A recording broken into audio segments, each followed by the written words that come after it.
Киндик кесилип бул жарака ыңалап туулганга чейин ар адамдын башына келүүчү тагдыры алдындан жазылып калат эмеспи?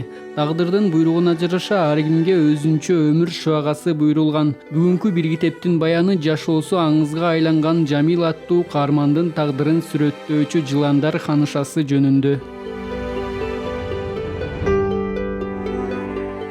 Салам достор, бүгүнкү бир китептин баяны рубрикасында Өмүр Акуновдун Жыландар ханышасы деген чыгармасы боюнча кеп кылабыз. Жамил деген баланын баш каарман болуп эсептелет. Ал апасы кир жууп иштейт, ошо Кашкардагы байлардын кирин жууп иштеп, андан кийин апасы каза болуп калгандан кийин Жамил өзүнүн жепирейген кепесин сатып, андан кийин көрүнгөндүн кызматын кылат.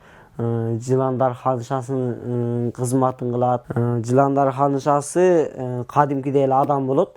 Ал ошол бир байдын кызы болот дагы. Анан ал түнү менен жыландын мындай кейпин тигип алып, тонун тигип десе болот.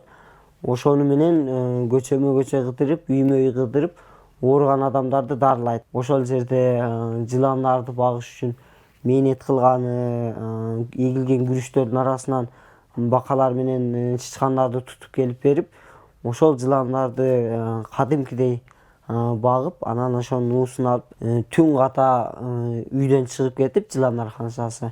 Анан түнү менен адамдарды дарылап келип, ошону менен мындай жашыруун иш кылат. Себеби элге ачык чыккандан коркот. Ал жерде жыландар бир эле жылан эмес, бир нече жыландарды багып, анан ошонун немесин пайдалуу жакка пайдалангандыгын элдин түшүнбөсүн билип, ошону неме кылат. Андан кийин бирок адамдардын арасында бул туура эмес түшүнүктү пайда кылат.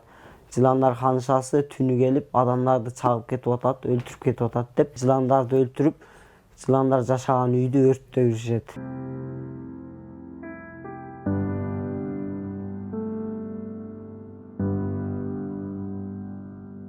Жыландар ханышасы өлүп калгандан кийин Жамил башка дагы кызматтар алат. Мисалы, бир бай аялдын арстанын багат.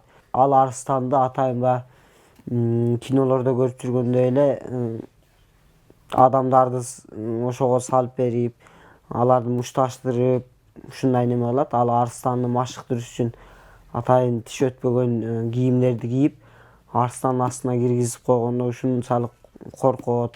Адам токойду чөл кылып коюшу мүмкүн, чөлгө токой өстүрүп коюшу мүмкүн. Бул жерде жыланды туура жакка пайдаланып, аны мисалы уусун дарылыкка пайдаланса болот. Ал эми арстанды камап алып, багып, аны мындай туура жакка пайдаланса, жаратылышты туура жакка пайдаланыш керек дегендей мааниде өңүттө жазылган китеп.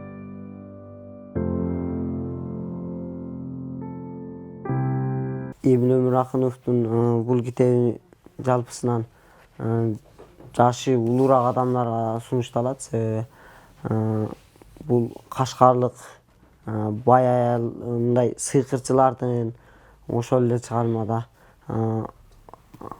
касиетке ишенген адамдардын дагы бир жак көбүртүлүп, жабыртылып жазылган нерселери болгондуктан бул китеп мындай жашы улуу адамдарга сунушталат.